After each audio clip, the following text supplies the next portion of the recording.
Dan Smith here, director. I'll be doing some audio commentary for this re-release of the movie.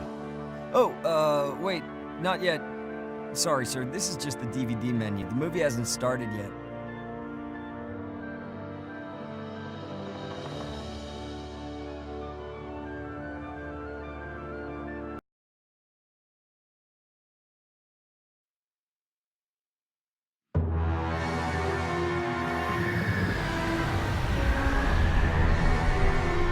Hello, Dan Smith here. I directed this film back in, well, it feels like a century ago.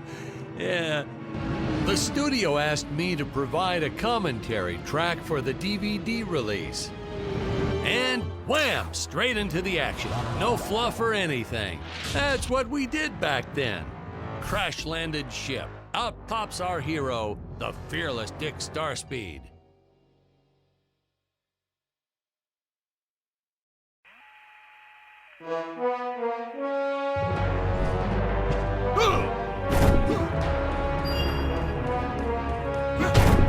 The ship's velocity reactor is damaged. I believe that I am stranded on an alien planet. Played, of course, by actor Jonathan Digby. Went on to some minor roles after this. Such a shame. I thought from day one this guy's got leading man written all over his face.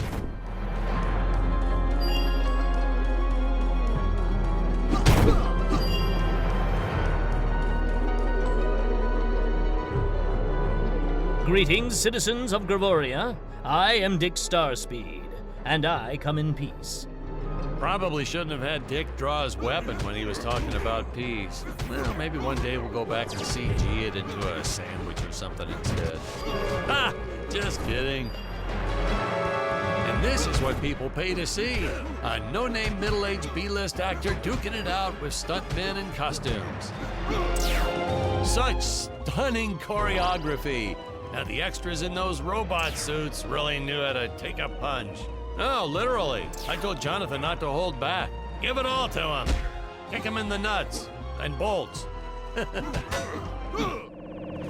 Holy smokes!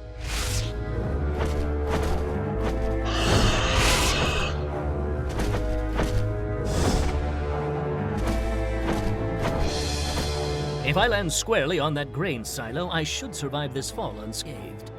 I shouldn't say this now, but you could actually see the strings if you squinted hard enough. A screenwriting trick from back in the old days. You put a grain silo or some haystacks down and it solves all your gravity-related problems. It appears some of my equipment was lost when my ship was shot down. But what luck! This high-tech scanner reports that my ray gun is nearby.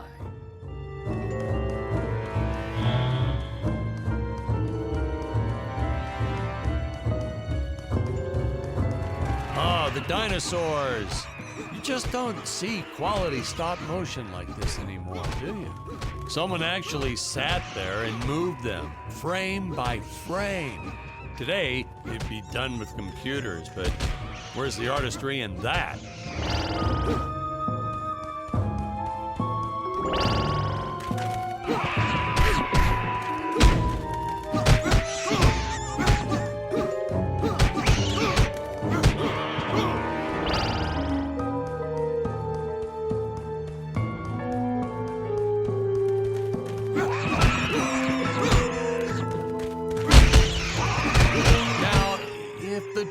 Here look a little plastic. Well, it's because they are. I took them from the set of my last film, Vampire Island 2.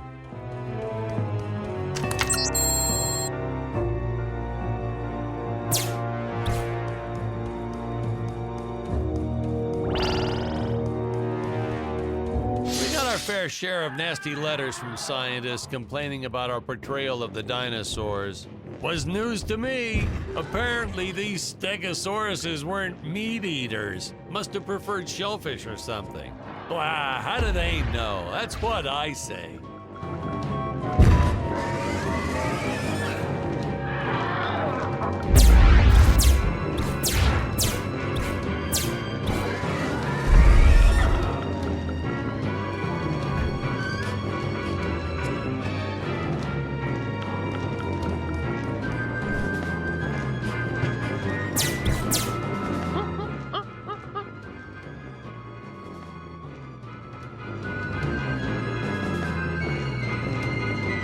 as usual, the local population is defenseless. That's where our hero steps in and saves the day.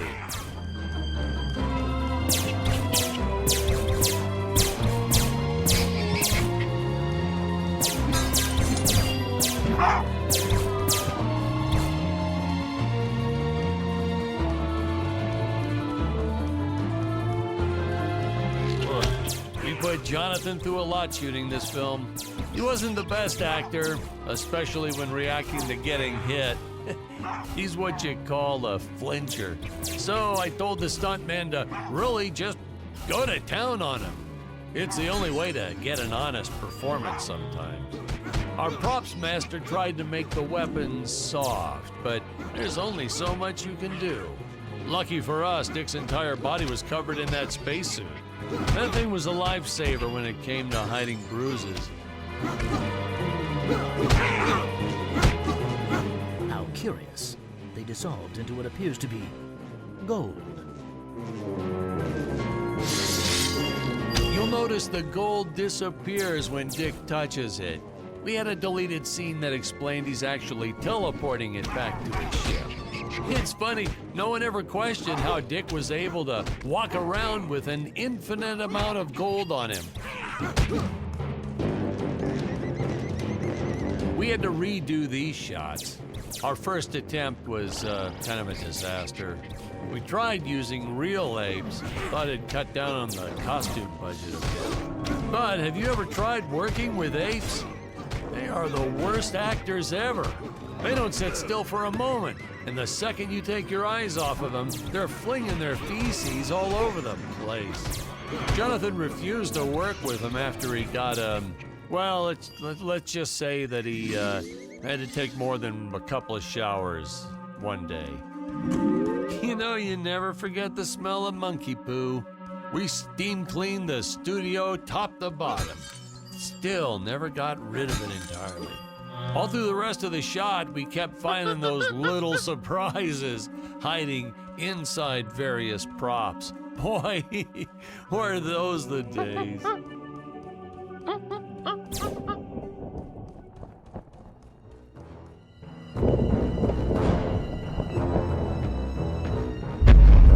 Some really top-notch stop-motion effects, huh? Unfortunately, we skimped on the Dick Starspeed puppet a little. The Earthman is not for you to eat, fiend! Well, this was groundbreaking. We had the woman rescuing the man for once. We were really ahead of our time with this scene, but well, then again, I've always been rather progressive. The studio exec didn't seem to get why it was such a big deal, though. Sorry, we don't see this as anything unusual. Ha! Of course, it's unusual. A woman would never save the man. It just doesn't happen. Not in the movies, not in real life. I don't know why we didn't get more recognition for this scene. No, I guess I was just a little too ahead of my time.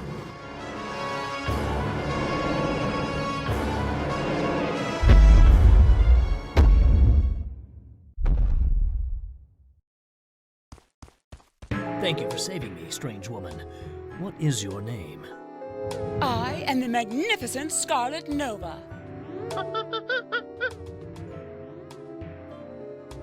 Do not question my motives. Just be happy that you are still alive. I must speak with my father at once. I shall teleport to his chambers.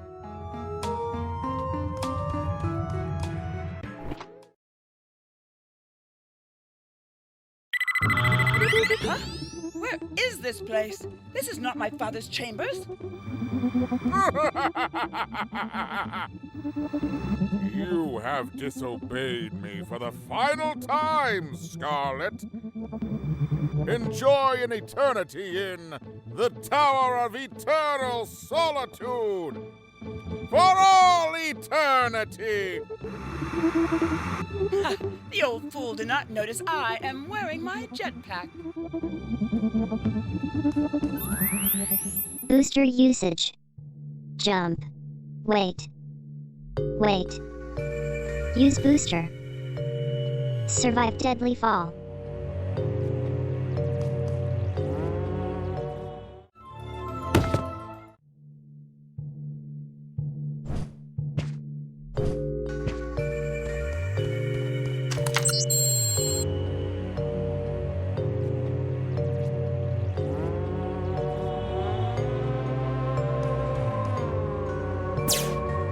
Scarlet didn't quite realize she needed to shoot those energy orbs down below. Keep in mind, Stacy was doing this on a soundstage, okay?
The energy imps. Such a neat effect. We had to paint each movement frame by frame and superimpose it into live footage. We were pulling all-nighters for weeks. Well, when I said we, I meant the artist. I'm pretty much useless if I don't get a solid 10 hours a night. But they were at it forever. They had to redo it all because I accidentally told them red instead of blue the first time. Artists.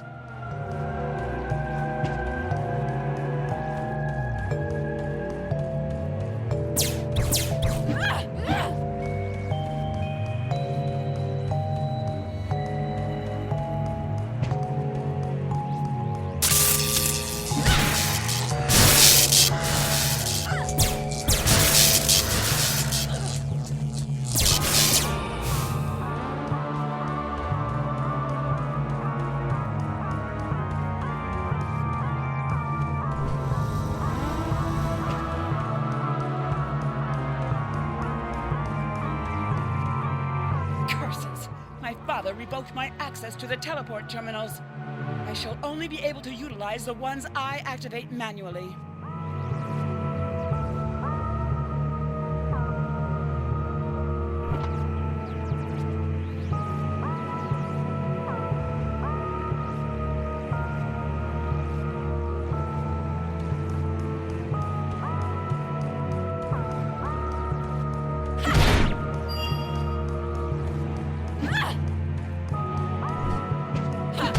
Some of these shots are dragging on longer than I remembered.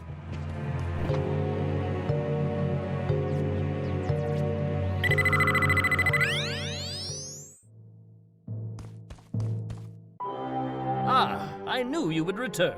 Puny Earthman, you shall help me overthrow the Emperor. Why would you turn against your own father? How do I know I can trust you? Oh, this scene. This is practically Shakespeare in outer space. Just as the entire planet does. And, huh? Patrick, what's wrong with the video? Sorry, sir. Technical problems. Darn it, we're missing some really good writing here. There. Sorry about that. Well, we just passed right by her big scene. Basically, they agree to work together, but one must stay behind in the sleep chamber at all times. Should I rewind? Never mind.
Spoiler alert, our heroes may or may not find a particular tool that will allow them to destroy those rock barriers later on in the film. Right from the start, our budget was a little tight, even by standards back then. To make do, Tony shot a couple scenes in black and white. Originally, he intended to use it for flashbacks. But then I had to break it to him. Our film doesn't have flashbacks. We almost made it a silent film just to cut costs.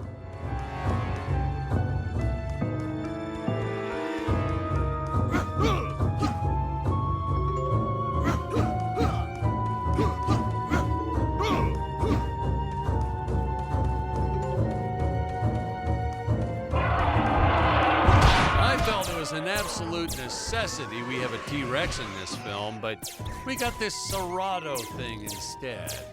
Of course, I went through the whole production thinking it was a T-Rex because, really, who can tell the difference anyway?